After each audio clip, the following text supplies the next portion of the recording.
Saya Sena Febrianti dengan NIM A1B119058 dari kelas reguler B.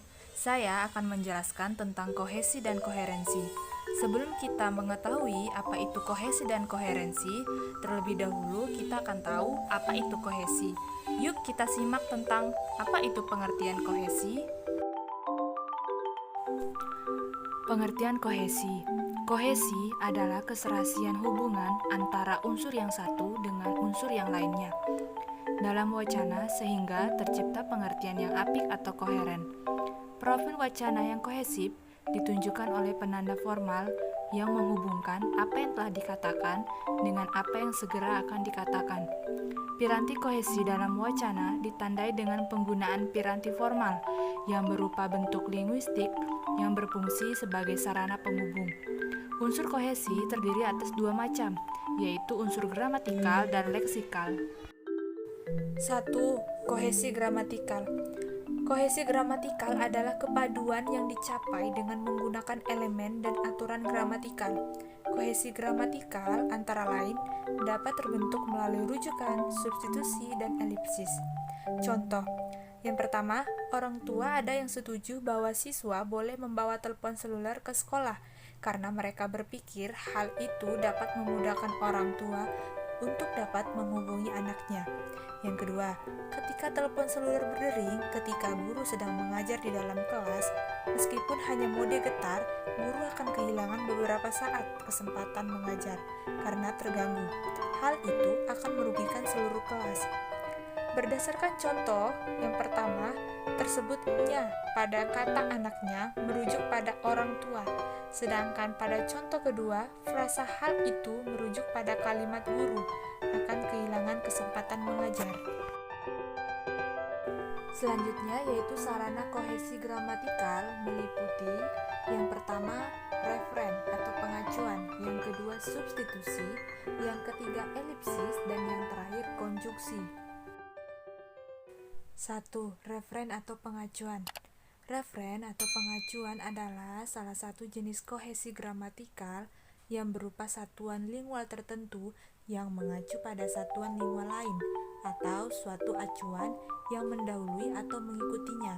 Satuan lingual yang acuannya berada di dalam teks wacana disebut pengacuan endofora, sedangkan satuan lingual yang acuannya berada di luar teks wacana disebut pengacuan eksofora.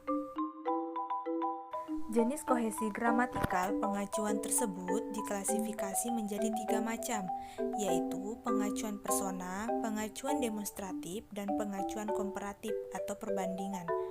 Yang pertama yaitu pengacuan persona. Pengacuan persona terbagi menjadi 3, yaitu persona pertama, contohnya aku, saya, hamba. Persona kedua, contohnya kamu, kau, dan saudara. Dan persona ketiga, contohnya dia, ia, dan beliau. Yang kedua yaitu pengacuan demonstratif, terbagi menjadi 2, yaitu demonstratif waktu, contohnya sekarang, hari ini, kini. Demonstratif tempat, contohnya di sini, ke sini, atau di sana. Yang terakhir yaitu pengacuan komparatif atau perbandingan. Ini adalah salah satu jenis kohesi gramatikal yang bersifat membandingkan dua hal atau lebih yang mempunyai kemiripan atau kesamaan dari segi bentuk, wujud, sikap, atau sifat, dan sebagainya. Kata-kata yang biasa digunakan untuk membandingkan misalnya kayak, mirip, persis, dan sebagainya. Yang kedua yaitu substitusi atau penyulihan. Substitusi mengacu ke pergantian kata-kata dengan kata lain. Substitusi hampir sama dengan referensi. Perbedaan antara keduanya adalah referensi merupakan hubungan makna, sedangkan substitusi merupakan hubungan leksikal atau gramatikal. Selain itu, substitusi dapat berupa proverba, yaitu kata-kata yang digunakan untuk menunjukkan tindakan, keadaan, hal, atau isi bagian wacana yang sudah disebutkan sebelum atau sesudahnya. Juga dapat berupa substitusi klausal. Menurut Sumarlam, tahun 2003 halaman 28, substitusi adalah salah satu jenis kohesi gramatikal yang berupa pergantian satuan lingual tertentu dengan satuan lingual yang lain dalam wacana untuk memperoleh unsur pembeda. Selanjutnya yaitu macam-macam substitusi. Substitusi terbagi menjadi 4, yaitu pertama substitusi nomina. Substitusi nomina adalah penggantian satuan lingual yang berkategori nomina atau kata benda dengan satuan lingual lain yang juga berkategori nomina. Misalnya kata derajat, tingkat diganti dengan pangkat, kata gelar diganti dengan titel. Yang kedua yaitu substitusi verbal. Substitusi verbal adalah penggantian satuan lingual yang berkategori verba atau kata kerja dengan satuan lingual lainnya yang juga berkategori verba. Misalnya kata mengarang digantikan dengan kata berkarya. Yang ketiga yaitu substitusi frasal. Substitusi frasal adalah penggantian satuan lingual tertentu yang berupa kata atau frasa dengan satuan lingual lainnya yang berupa frasa. Misalnya, pada contoh berikut, maksud hati mau menengok orang tua, mumpung hari Minggu, senyampang hari libur. Yang keempat yaitu substitusi klausal. Substitusi klausal adalah penggantian satuan lingual tertentu yang berupa klausa atau kalimat dengan satuan lingual lainnya yang berupa kata atau frasa. Perhatikan contoh tuturan berikut ini. S. Jika perubahan yang dialami oleh Anang tidak bisa diterima dengan baik oleh orang-orang di sekitarnya, mungkin hal itu disebabkan oleh kenyataan bahwa orang-orang itu banyak yang tidak sukses seperti Anang. D. Tampaknya memang begitu. Ketiga, elipsis atau pelesapan. Elipsis adalah sesuatu yang tidak terucapkan dalam wacana, artinya tidak hadir dalam komunikasi, tetapi dapat dipahami. Jadi, pengertian tersebut tentunya didapat dari konteks pembicaraan, terutama konteks tekstual. Sebagai pegangan dapat dikatakan bahwa pengertian elipsis terjadi bila sesuatu unsur yang secara struktural seharusnya hadir tidak ditampilkan, sehingga terasa ada sesuatu yang tidak lengkap. Perhatikan contoh berikut. Budi seketika itu terbangun, menutupi matanya karena silau, mengusap muka dengan sapu tangannya, lalu bertanya, "Di mana ini?" Kemudian, pelesapan atau elipsis dapat dibagi menjadi 6, yaitu A. Pelesapan lokatif terjadi jika unsur yang dilesapkan berupa kata yang menunjukkan tempat. B. Pelesapan pasientif terjadi jika unsur yang dilesapkan berupa kata yang menunjukkan sasaran atau objek. C. Pelesapan agentif terjadi jika unsur yang dilesapkan berupa pelaku atau subjek. D. Pelesapan tindakan terjadi jika unsur yang dilesapkan berupa tindakan, perbuatan, atau predikat. E.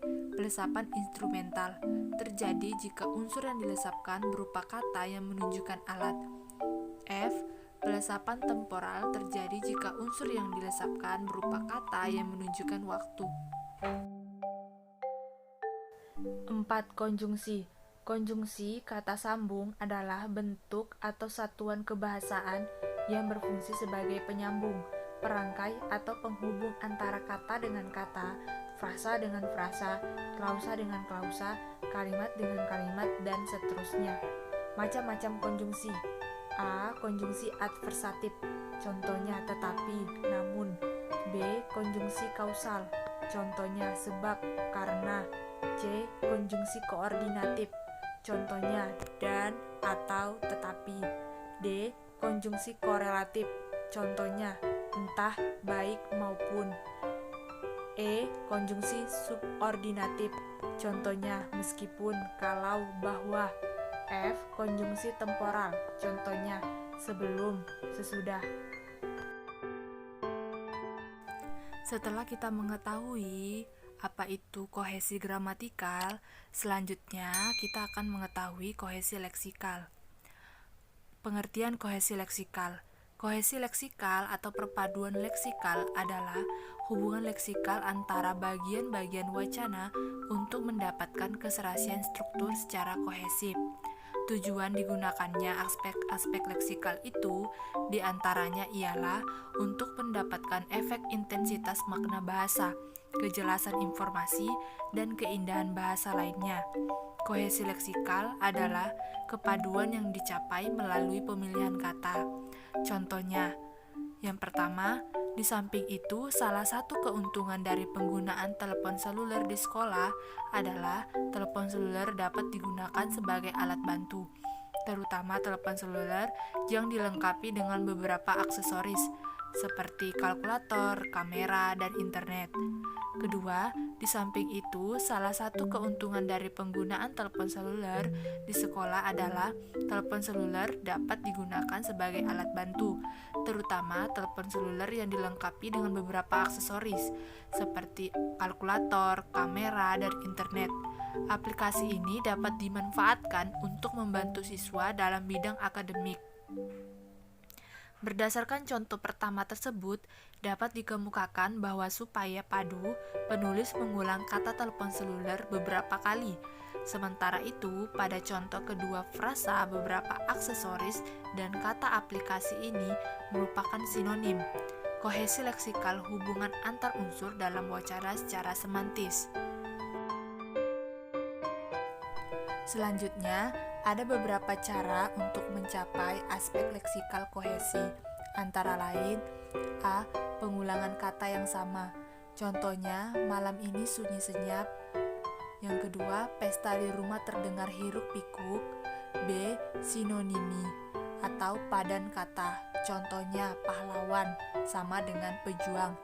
C. Antonimi, artinya lawan kata. Contohnya putra atau putri. D. Hiponimi, artinya hubungan atas bawah. Contohnya angkutan darat, kereta api, bis, atau mobil. E. Kolokasi, artinya sanding kata. Contohnya buku, koran, majalah, atau media massa. F. Ekuivalensi, artinya kesepadanan. Contohnya belajar, mengajar, pelajar, atau pengajaran. Materi terakhir yaitu koherensi. Koherensi adalah kepaduan gagasan antar bagian dalam wacana, dan kohesi merupakan salah satu cara untuk membentuk koherensi. Koherensi merupakan salah satu aspek wacana yang penting dalam menunjang keutuhan makna wacana. Bila suatu ujaran tidak memiliki koherensi, hubungan semantik pragmatik yang seharusnya ada menjadi tidak terbina dan tidak logis. Ada beberapa penanda koherensi yang digunakan, diantaranya A. Penambahan adiptif. Penanda koherensi yang bersifat adiptif atau berupa penambahan antara lain dan juga selanjutnya lagi pula serta. Kedua, rentetan atau seri. Penanda koherensi yang berupa rentetan atau seri ialah pertama, kedua, berikut, dan sebagainya. Ketiga, keseluruhan kesebagian, yaitu pembicaraan atau tulisan yang dimulai dari keseluruhan baru kemudian beralih atau memperkenalkan bagian-bagiannya. 4. Kelas keanggota. Yang dimaksud penanda koherensi ini ialah dengan menyebutkan bagian yang umum menuju ke bagian-bagian lebih khusus. 5. Penekanan.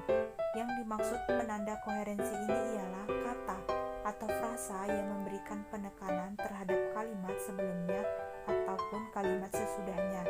6. Perbandingan atau komparasi. Penanda koherensi ini ialah sama halnya, hal serupa, hal yang sama, seperti, tidak seperti, dan lain-lain. 7. Pertentangan atau kontras. Penanda koherensi ini dapat berupa tetapi, tapi, meskipun, ataupun sebaliknya. 8. Hasil atau simpulan. Yang dimaksud penanda koherensi ini ialah kata atau frasa yang mengacu pada simpulan. 9. Contoh, misal, penanda koherensi ini dapat berupa antara lain, umpamanya, misalnya, contohnya. 10. Kesejajaran atau paralel. 11. Tempat atau lokasi. Penanda koherensi ini antara lain di sini, di situ, di rumah, dan lain-lain. 12. Waktu atau kala. Penanda koherensi ini antara lain mula-mula, sementara itu, tidak lama kemudian, ketika itu.